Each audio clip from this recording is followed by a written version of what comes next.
Hello everyone, welcome back to Manassu Kannada vlogs. ಬ್ರಾಹ್ಮಿ ಮುಹೂರ್ತ ಅಂದರೆ ಬ್ರಹ್ಮ ಮುಹೂರ್ತದ ಸಮಯದಲ್ಲಿ ಸಕಾರಾತ್ಮಕ ಶಕ್ತಿ ಅನ್ನೋದು ಹೆಚ್ಚಾಗಿ ಇರುತ್ತದೆ. ಅದಕ್ಕಾಗಿಯೇ ಋಷಿಗಳು ಕೂಡ ಈ ಬ್ರಾಹ್ಮಿ ಮುಹೂರ್ತ ಅಂದರೆ ಬ್ರಹ್ಮ ಮುಹೂರ್ತವನ್ನು ಅಮೃತ ಸಮಯ ಅಂತ ಕೂಡ ಕರೆದಿದ್ದಾರೆ. ಈ ಬ್ರಹ್ಮ ಮುಹೂರ್ತದ ಸಮಯ ಸಾಮಾನ್ಯವಾಗಿ ಬೆಳಗಿನ ಜಾವನೆ 4 ಗಂಟೆಯಿಂದ ಪ್ರಾರಂಭವಾಗಿ 5:30 ಕೂಡ ಇರುತ್ತದೆ. ಈ ಒಂದು ಸಮಯದಲ್ಲಿ ಬ್ರಾಹ್ಮಿ ಮುಹೂರ್ತದಲ್ಲಿ ನಾವು ಮಾಡಿದಂಥ ಕೆಲಸಗಳು ಹಾಗೆಯೇ ಪೂಜೆಗಳು ಕೂಡ ಒಳ್ಳೆಯ ಶುಭ ಫಲಗಳನ್ನು ನಮಗೆ ತಂದುಕೊಡುತ್ತವೆ. ಹಾಗಾಗಿ ಈ ಬ್ರಹ್ಮ ಮುಹೂರ್ತದಲ್ಲಿ ಮಾಡುವಂತಹ ಕೆಲಸದಿಂದ ನಮಗೆ ಮನೆಯ ಸಂಪತ್ತು ಅನ್ನೋದು ಕೂಡ ಹೆಚ್ಚಾಗುತ್ತದೆ. ಪ್ರತಿದಿನವೂ ಕೂಡ ಬ್ರಹ್ಮ ಮುಹೂರ್ತದ ಸಮಯದಲ್ಲಿ ಯಾವೆಲ್ಲ ಕೆಲಸಗಳನ್ನು ಮಾಡಿದರೆ ಶುಭವಾಗುತ್ತದೆ ಅನ್ನೋದನ್ನು ಇವತ್ತಿನ ವಿಡಿಯೋದಲ್ಲಿ ತಿಳಿದುಕೊಳ್ಳೋಣ. ಬ್ರಹ್ಮ ಮುಹೂರ್ತವು ಸೂರ್ಯೋದಯಕ್ಕೆ 96 ನಿಮಿಷಗಳ ಮೊದಲು ಪ್ರಾರಂಭವಾಗುತ್ತದೆ ಮತ್ತು ಸೂರ್ಯೋದಯಕ್ಕೆ 48 ನಿಮಿಷಗಳ ಮೊದಲು ಕೊನೆಗೊಳ್ಳುತ್ತದೆ.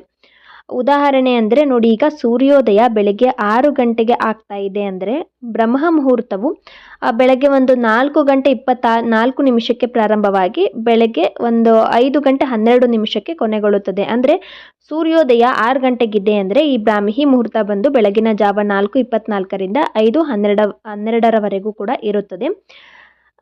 ಈ ರೀತಿಯಾಗಿ ನಾವು ಈ ಬ್ರಾಹ್ಮಿ ಮುಹೂರ್ತವನ್ನು ಕನ್ಸಿಡರ್ ಮಾಡುವಂಥದ್ದು. ಸೂರ್ಯೋದಯಕ್ಕೆ 96 ನಿಮಿಷಗಳ ಮೊದಲು ಪ್ರಾರಂಭವಾಗುತ್ತೆ ಮತ್ತು ಸೂರ್ಯೋದಯಕ್ಕೆ 48 ನಿಮಿಷಗಳ ಮೊದಲು ಕೊನೆಗೊಳ್ಳುತ್ತದೆ.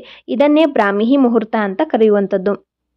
ಈ ಬ್ರಾಹ್ಮಿ ಮುಹೂರ್ತವು ಮಹಾಲಕ್ಷ್ಮಿಗೂ ಕೂಡ ಒಂದು ತುಂಬಾ ಪ್ರಿಯವಾದ ಸಮಯವಾಗಿದೆ. ದೇವಾನುದೇವತೆಗಳಿಗೆ ಬ್ರಾಹ್ಮಿ ಮುಹೂರ್ತದಲ್ಲಿ ಪೂಜೆಯನ್ನು ಮಾಡೋದ್ರಿಂದ ಬೇಗನೆ ಶುಭ ಫಲಗಳನ್ನು ನಾವು ಪಡೆದುಕೊಳ್ಳುತ್ತೀವಿ. ಈ ಬ್ರಾಹ್ಮಿ ಮುಹೂರ್ತದ ಸಮಯದಲ್ಲಿ ಧ್ಯಾನವನ್ನು ಕೂಡ ಮಾಡಬೇಕು. ಹಾಗೆಯೇ ಮಂತ್ರಗಳನ್ನು ಪಠಿಸುವುದರಿಂದ ಕೂಡ ಹೆಚ್ಚಾಗಿ ನಮಗೆ ಅಧಿಕ ಶುಭ ಫಲಗಳು ಅನ್ನೋದನ್ನು ನಮಗೆ ದೊರೆಯುತ್ತದೆ. ಹಾಗಾದರೆ ಈ ಬ್ರಾಹ್ಮಿ ಮುಹೂರ್ತದ ಸಮಯದಲ್ಲಿ ನಾವು ಯಾವೆಲ್ಲ ಕೆಲಸಗಳನ್ನು ಮಾಡುವುದರಿಂದ ಶುಭವಾಗುತ್ತದೆ ಅನ್ನೋದನ್ನು ತಿಳಿದುಕೊಳ್ಳೋಣ. ಪ್ರತಿದಿನವೂ ಕೂಡ ಬೆಳಗ್ಗೆ ಸೂರ್ಯ ಉದಯಕ್ಕಿಂತ ಮುಂಚಿತವಾಗಿಯೇ ಎದ್ದೇಳಬೇಕು. ಈ ಬ್ರಾಹ್ಮಿ ಮುಹೂರ್ತದ ಸಮಯದಲ್ಲಿ ನಾವು ಎದ್ದು ಸ್ನಾನವನ್ನು ಮಾಡಿ ದೇವರಿಗೆ ಪೂಜೆಯನ್ನು ಸಲ್ಲಿಸಬೇಕು. ಕೆಲವೊಬ್ಬರು 7 ಗಂಟೆಗೆ 8 ಗಂಟೆಗೆ ಸೂರ್ಯ ಉದಯ ಆದರೂ ಕೂಡ ಎದ್ದೇ ಇರಲ್ಲ. ಆ ರೀತಿಯಾಗಿ ಮಾಡಬೇಡಿ. ಅಟ್ಲೀಸ್ಟ್ ಸೂರ್ಯ ಉದಯಕ್ಕಿಂತ ಮುಂಚಿತವಾಗಿಯೇ ಪ್ರತಿದಿನವೂ ಕೂಡ ಎದ್ದೇಳೋದಕ್ಕೆ ಪ್ರಯತ್ನ ಪಡಿ. ಒಂದೆರಡು ದಿನ ಕಷ್ಟ ಆಗುತ್ತೆ. ಸೊ ನಂತರ ನೀವು 10 ದಿನ 15 ದಿನ ಕಂಟಿನ್ಯೂಸ್ ಆಗಿ ಎದ್ದರೆ ನಿಮಗೆ ಅದು ಅಭ್ಯಾಸ ಆಗಿಬಿಡುತ್ತೆ. ಆಗ ನೀವು ಯಾವ ಟೈಮ್ಗೆ ಎದ್ದೇಳ್ತೀರ ನೋಡಿ, ಅದೇ ಟೈಮ್ಗೆ ಪ್ರತಿನಿತ್ಯವೂ ಕೂಡ ಎಚ್ಚರ ಆಗುತ್ತೆ. ಸೊ ಹಾಗಾಗಿ ನಾವು ಈ ಒಂದು ಬ್ರಾಹ್ಮಿ ಮುಹೂರ್ತದಲ್ಲಿ ಎದ್ದೇಳುವಂಥ ಅಭ್ಯಾಸವನ್ನು ರೂಢಿ ಮಾಡಿಕೊಳ್ಬೇಕು. ಈ ಬ್ರಾಹ್ಮಿ ಮುಹೂರ್ತದಲ್ಲಿ ನಾವು ಎದ್ದ ತಕ್ಷಣ ಏನು ಮಾಡಬೇಕು ಅಂದರೆ ನಮ್ಮ ಅಂಗೈಯನ್ನು ನೋಡ್ಕೊಳ್ಬೇಕು. ನಮ್ಮ ಹಿಂದೂ ನಂಬಿಕೆಗಳ ಪ್ರಕಾರ ದೇವಾನುದೇವತೆಗಳು ಸಹ ತಮ್ಮ ಅಂಗೈಯಲ್ಲಿ ಇರುತ್ತಾರೆ ಅನ್ನುವ ಒಂದು ನಂಬಿಕೆ ಇದೆ. ಈ ಬ್ರಹ್ಮ ಮುಹೂರ್ತದಲ್ಲಿ ನಾವು ಎಚ್ಚರ ಆದಾಗ ಮೊದಲು ನಮ್ಮ ಅಂಗೈಗಳನ್ನು ನೋಡಿಕೊಳ್ಬೇಕು. ಹೀಗೆ ಮಾಡುವುದರಿಂದ ಅತ್ಯಂತ ಹೆಚ್ಚು ಶುಭ ಫಲಗಳನ್ನು ಪಡೆದುಕೊಳ್ಳುತ್ತೀವಿ. ಹೇಗೆ ಅಂದರೆ, ಇನ್ನು ಅಂಗೈಯನ್ನು ನಾವು ನೋಡುವಾಗ ಈ ಒಂದು ಮಂತ್ರವನ್ನು ತಪ್ಪದೆ ಪಠಿಸಬೇಕು. ಪ್ರತಿಯೊಬ್ಬರಿಗೂ ಕೂಡ ಇದು ಗೊತ್ತೇ ಇರುತ್ತೆ. ನಮ್ಮ 2 ಕೈಗಳನ್ನು ಕೂಡ ನಾವು ಜೋರಾಗಿ ಒತ್ತಿ ಹಿಡಿದು ನಂತರ ಆ 2 ಕೈಗಳನ್ನು ಕೂಡ ತೆರೆದ ರೀತಿಯಲ್ಲಿ ಇಟ್ಕೊಂಡು ಆ 2 ಅಂಗೈಗಳನ್ನು ನಾವು ನೋಡಿಕೊಂಡು ಓಂ ಕರಾಗ್ರೆ ವಸತೆ ಲಕ್ಷ್ಮೀ ಕರಮೂಲೆ ಸರಸ್ವತಿ ಕರಮಧ್ಯೆ ಸ್ಥಿತೆ ಗೌರಿ ಪ್ರಭಾತೆ ಕರದರ್ಶನಂ ಎನ್ನುವ ಈ ಒಂದು ಮಂತ್ರವನ್ನು ನಾವು ಪ್ರತಿನಿತ್ಯವೂ ಕೂಡ ಬೆಳಗ್ಗೆ ಎದ್ದ ತಕ್ಷಣ ನಮ್ಮ ಅಂಗೈಯನ್ನು ನೋಡಿಕೊಂಡು ನಾವು ಈ ಒಂದು ಮಂತ್ರವನ್ನು ಪಠಿಸಿಕೊಳ್ಬೇಕು. ಈ ಒಂದು ಮಂತ್ರದ ಅರ್ಥ ಏನಂತ ಅಂದರೆ, ಸರಸ್ವತಿ ದೇವಿಯು ನಮ್ಮ ಅಂಗೈಯ ಮೇಲ್ಭಾಗದಲ್ಲಿ ವಾಸಿಸುತ್ತಾಳೆ, ಹಾಗೆಯೇ ಮಹಾಲಕ್ಷ್ಮಿಯು ಅಂಗೈಯ ಮಧ್ಯದಲ್ಲಿ ವಾಸಿಸುತ್ತಾರೆ, ಹಾಗೆಯೇ ಶ್ರೀಹರಿ ನಮ್ಮ ಅಂಗೈಯಲ್ಲಿ ವಾಸಿಸುತ್ತಾರೆ ಅನ್ನುವ ಒಂದು ನಂಬಿಕೆ. ಈ ಮಂತ್ರದ ಅರ್ಥ ಇದು. ಇದಕ್ಕಾಗಿಯೇ ನಾವು ಬೆಳಗ್ಗೆ ಎದ್ದಾಗ ನಮ್ಮ ಅಂಗೈಗಳನ್ನು ಉಜ್ಜಿಕೊಂಡು ನಂತರ ಅಂಗೈಗಳನ್ನು ತೆರೆದ ರೀತಿಯಲ್ಲಿ ಇಟ್ಕೊಂಡು ನಾವು ಅಂಗೈಯನ್ನು ನೋಡಿಕೊಂಡು ಈ ಮಂತ್ರವನ್ನು ಪಠಿಸುವುದು ತುಂಬಾ ಉತ್ತಮ. ಪ್ರತಿದಿನವೂ ಕೂಡ ನಾವು ಈ ರೀತಿಯಾಗಿ ಬ್ರಾಹ್ಮಿ ಮುಹೂರ್ತದಲ್ಲಿ ಎದ್ದು ನಮ್ಮ ಅಂಗೈಯನ್ನು ನೋಡಿಕೊಂಡು ಈ ಮಂತ್ರವನ್ನು ಪಠಿಸುವುದರಿಂದ ಆ ದಿನವೂ ಕೂಡ ತುಂಬಾ ಚೆನ್ನಾಗಿರುತ್ತೆ. ಹಾಗೆಯೇ ಕುಟುಂಬದಲ್ಲೂ ಕೂಡ ಸಂಪತ್ತು ಸಂತೋಷ ಅನ್ನೋದು ಹೆಚ್ಚಾಗುತ್ತದೆ. ಬ್ರಹ್ಮ ಮುಹೂರ್ತದಲ್ಲಿ ಎದ್ದು ಸ್ನಾನವನ್ನು ಮಾಡುವುದು ಅತ್ಯಂತ ಶುಭ. ಅಂದರೆ ನಾವು ಸೂರ್ಯ ಉದಯಕ್ಕಿಂತ ಮುಂಚಿತವಾಗಿಯೇ ಮನೆಯಿಂದ ಹೊರಗೆ ಬರೋದಕ್ಕಿಂತ ಮುಂಚಿತವಾಗಿಯೇ ಮನೆ ಒಳಗೇ ನಾವು ಸ್ನಾನವನ್ನು ಮಾಡಿರಬೇಕು ಅಂತ ಹೇಳ್ತಾರೆ. ತುಂಬಾ ಒಂದು ಒಳ್ಳೆ ರೀತಿಯಾದ ಸ್ನಾನ ಅದು. ಅದನ್ನು ಬ್ರಹ್ಮ ಮುಹೂರ್ತದಲ್ಲಿ ಮಾಡುವಂಥ ಸ್ನಾನ ಅಂತ ಕರಿತೀವಿ. ಈ ಬ್ರಹ್ಮ ಮುಹೂರ್ತದಲ್ಲಿ ಸ್ನಾನವನ್ನು ಮಾಡುವುದರಿಂದ ನಕಾರಾತ್ಮಕ ಶಕ್ತಿ ಅನ್ನೋದು ನಮ್ಮಲ್ಲಿ ದೂರವಾಗುತ್ತದೆ. ಒಂಥರ ಪಾಸಿಟಿವಿಟಿ, ಸಕಾರಾತ್ಮಕತೆ ಅನ್ನೋದು, ಧನಾತ್ಮಕತೆ ಅನ್ನೋದು ನಮ್ಮಲ್ಲಿ ಹೆಚ್ಚಾಗಿರುತ್ತದೆ. ಹಾಗಾಗಿ ಸೂರ್ಯ ಉದಯಕ್ಕಿಂತ ಮುಂಚಿತವಾಗಿಯೇ ನಾವು ಮನೆಯಿಂದ ಹೊರಗೆ ಬರ್ದಲೇ ನಾವು ಮನೆಯಲ್ಲಿ ಸ್ನಾನವನ್ನು ಮಾಡಿರಬೇಕು. ಬ್ರಹ್ಮ ಮುಹೂರ್ತದಲ್ಲಿ ನಾವು ನೀರಿನಿಂದ ಸ್ನಾನ ಮಾಡಿದ್ರೂ ಕೂಡ ಅದು ನಮಗೆ ಹಾಲಿನಿಂದ ಸ್ನಾನ ಮಾಡಿದರೆ ಎಷ್ಟು ನಮ್ಮ ದೇಹಕ್ಕೆ ಪ್ರಯೋಜನಗಳು ಸಿಗುತ್ತೋ ಅಷ್ಟು ಪ್ರಯೋಜನಗಳನ್ನ ತಂದುಕೊಡುತ್ತಂತೆ ಈ ಬ್ರಹ್ಮ ಮುಹೂರ್ತದಲ್ಲಿ ಮಾಡುವಂಥ ಸ್ನಾನ. ಹಾಗೆಯೇ ನಮ್ಮ ಆರೋಗ್ಯಕ್ಕೂ ಕೂಡ ತುಂಬಾ ಒಳ್ಳೆಯದು. ಆರೋಗ್ಯ ಭಾಗ್ಯವೂ ಕೂಡ ಹೆಚ್ಚಿಗೆ ಆಗುತ್ತದೆ. ಜೊತೆಗೆ ಮನಸ್ಸಿನಲ್ಲಿ ಶಾಂತಿ ಅನ್ನೋದು ಕೂಡ ಬರುತ್ತದೆ.